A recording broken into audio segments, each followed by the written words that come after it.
Dragi moji, en lep pozdrav v zadnjem mesecu tega leta in pred nami je še čisto zadnja polna luna v tem letu.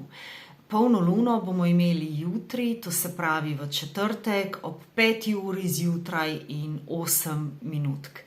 Tale polna luna je majčkeno posebna v tem letu, preprosto zato, ker je kot prvo luna v znamenju svojega največjega dostojanstva, to se pravi v znamenju, kjer je eksaltirana, kjer se dejansko najbolje počuti in ima s tem tudi največjo moč.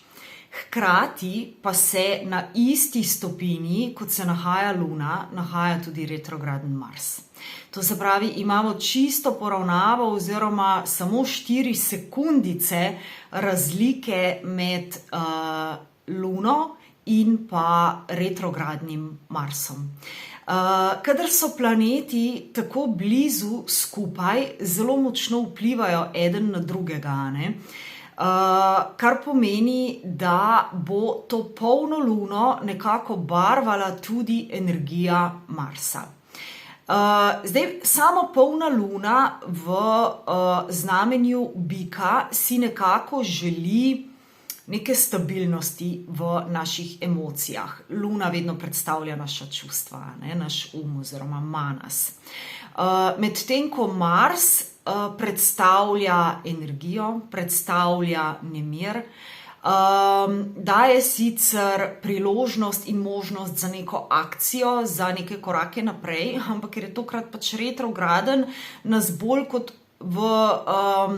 v korake naprej v bistvu usmerja, da majčkeno pregledamo in reflektiramo korake, ki smo jih že naredili, ne? In nekako nas usmerja v to, da bolj kot bi energijo vlagali oziroma usmerjali naprej, v korake naprej, da jo usmerjamo v tiste notranje korake, ne? Da to energijo bolj usmerjamo vase in da pravzaprav pogledamo, kje mi dejansko smo, ne? Kje je ta naša notranja moč in nam pravzaprav pomaga in nas spodbuja, da postavimo ta steber notranje moči.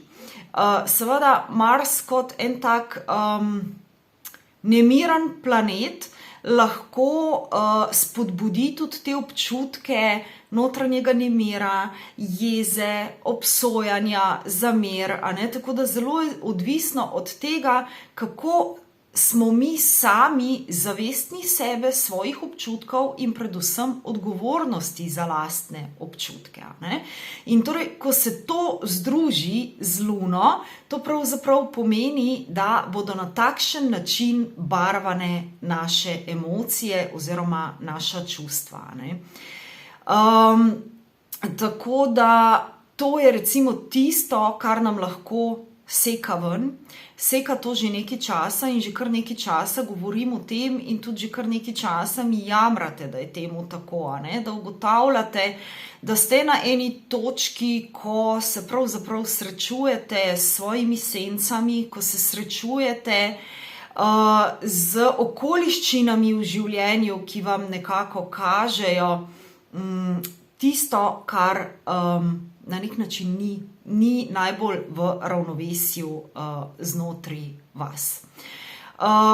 Kakorkoli znamenje bika, v katerem se ta luna dovrši, ne, nas želi pripeljati do neke stabilnosti, ne.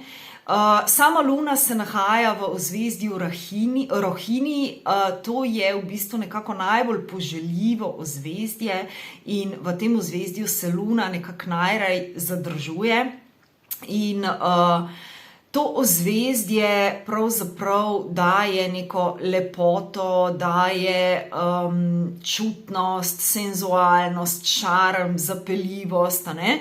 In v bistvu v teh stvareh se lahko začnemo odpirati oziroma bi se želeli odpreti temu, ne?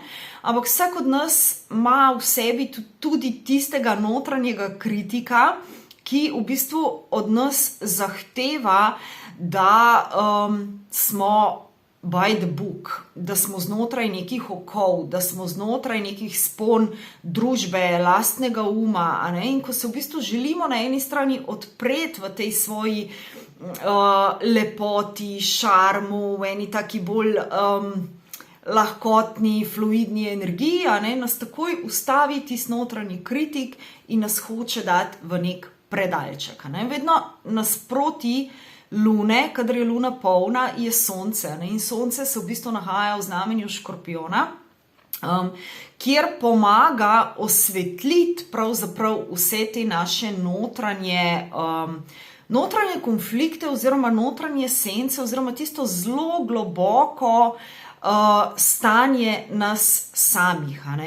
Tako da imamo v bistvu priložnost, da res pogledamo v te svoje najglobje strahove, v te svoje najglobje skrbi, da v bistvu res nekako se odpremo v tej svoji ranljivosti.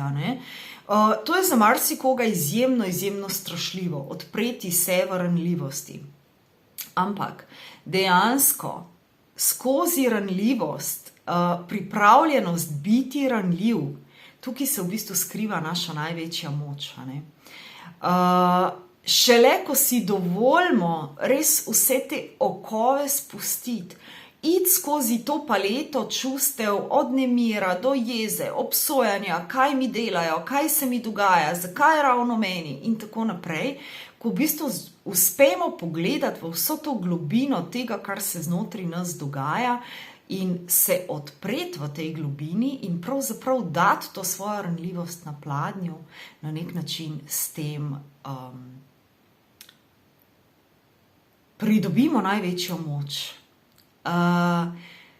Polne lune oziroma lunine mene že same po sebi znajo prenesti tako majčkeno bolj intenzivno energijo. In zdaj, ker imamo tukaj še Marsa zraven, jaz res polagam na srce, dajmo biti zelo zavestni, dajmo zelo previdno tudi v avtu, ker lahko bi bilo več poškodb, več nekih nezgod, več nekih situacij, ki nam ne bi bile tako zelo všeč. Je pa nekako vedno tako, da zunanje situacije v smislu nekih nezgod, v smislu nekih zadev, ki nam niso všeč, nam reflektirajo naše notranje stanje. Tako da bolj, ko bomo sebe umirjali, bolj, ko bomo sebe spravljali v ravnovesje, bolj, ko bomo zavestni in res prisotni v vseh svojih občutkih, to se pravi ne samo v tistih lepih, ki si jih mi želimo čutiti in pač dajati od sebe, ampak tudi skozi tisti naš temnejši del nas, tisti bolj senčni del nas, bolj kot bomo odprti, bolj kot bomo zavestni, bolj kot bomo prisotni, lažje bomo šli čez tole fazo, ki nas pravzaprav še nekaj časa čaka. Tale lunca pa vse skupaj majčkeno bolj intenzivira. Tako da pejmo v te pozitivne plati te lune, pejmo v to svojo lastno lepoto, šarm, zapeljivost, senzualnost. Dajmo probati osvetliti, kaj se v bistvu skriva zadaj za nemirom, za mogoče jezo, za obsojanjem, za zamerami, za ljubosumjem. Kakšen strah se v bistvu tukaj od zadaj odpira? Ker navadno je vedno nek strah. Bodi si pred izgubo, bodi si biti sam, bodi si prevzeti lastno moč, odgovornost za lastne občutke, za lastno moč. Navadno je vedno nekaj zadaj. In ko gremo pogledati, kaj je za tem strahom, kaj pravzaprav tukaj se skriva, se odpade neka teža, se lažje srečamo sami sabo in pravzaprav odpremo v tej svoji ranljivosti in gremo z večjo močjo naprej. Fajn bodite, se slišimo, beremo, vidimo. Čau!